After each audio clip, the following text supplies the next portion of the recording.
जब 2 मुट्ठी चावल के बदले कृष्णा ने सुदामा को दे दी 2 लोकों की संपत्ति। भगवान श्री कृष्ण के बाल्यावस्था से कई लीलाएं और कथाएं प्रचलित है।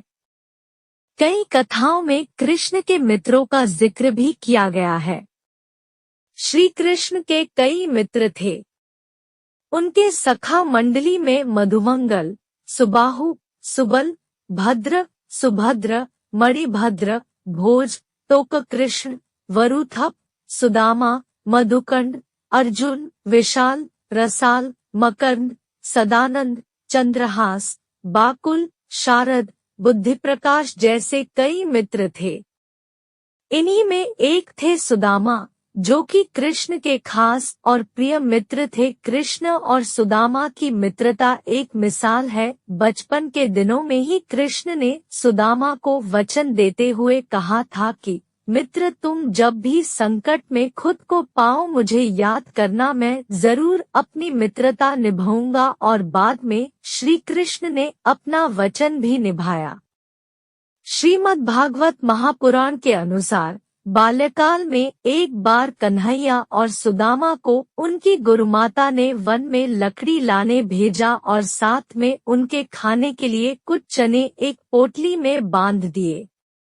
कहा कि दोनों मिल बांट कर खा लेना, परंतु वन में सुदामा ने झूठ बोलकर कन्हैया के हिस्से के चने भी खा लिए, जिसके कारण उन्हें बड़े होकर दरिद्रता का सामना करना पड़ा।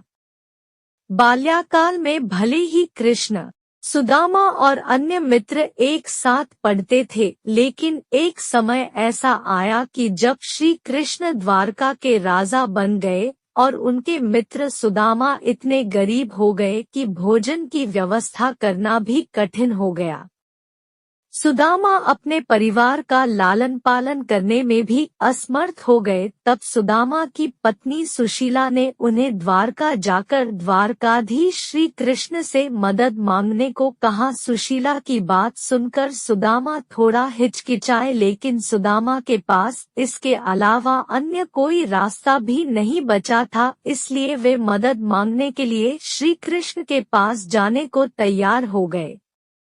कहा जाता है कि राजा, गुरु, मित्र, बेटी और मंदिर, इन 5 जगहों पर व्यक्ति को कभी भी खाली हाथ नहीं जाना चाहिए। यही सोचकर सुशीला पड़ोस से 3 मुट्ठी चावल मांगकर लाई और इसे पोटली में भरकर सुदामा को देते हुए कहा कि इसे कन्हैया को भेंट कर दे। सुदामा जब द्वारकांगरी में श्री कृष्ण के महल पहुँचे तो महल के बाहर खड़े द्वारपालों ने सुदामा को हीन भावना से देखते हुए पूछा कि वह यहाँ किस लिए आए हैं। जब सुदामा ने अपना परिचय दिया और कहा कि वे कृष्ण के मित्र हैं, तो द्वारपालों ने भीतर जाकर यह बात कृष्ण को बताई। कृष्ण अपने मित्र सुदामा के आने का संदेश पाकर महल से द्वार के पास दौड़े दौड़े आ गए और सखा सुदामा को गले से लगा लिया। कृष्ण सुदामा को महल के भीतर ले गए और उन्हें अपने राज सिंहासन पर बैठाकर अपने आंसुओं से उनके चरण धोए। कृष्ण को देख उनकी पटरानियां और महल में मौजूद सभी लोग आश्चर्यचकित रह गए। सभी यह सोचने लगे कि द्वारकाधीश ये किस व्यक्ति के चरण धो रहे हैं। कृष्ण ने वहां मौजूद सभी लोगों को बताया कि ये उनके सखा सुदामा है। कृष्ण ने जब सुदामा से कहा कि वह उनके लिए क्या संदेश लेकर आए हैं, इतना सुनते ही सुदामा को लज्जा आ गई और उन्होंने अपनी पोटली छिपा कर कहा, कुछ भी नहीं। इतने में कृष्ण बोले, क्यों झूठ बोलते हो सखा? क्या आज भी बचपन की तरह तुम मेरे हिस्से के चावल खाना चाहते हो?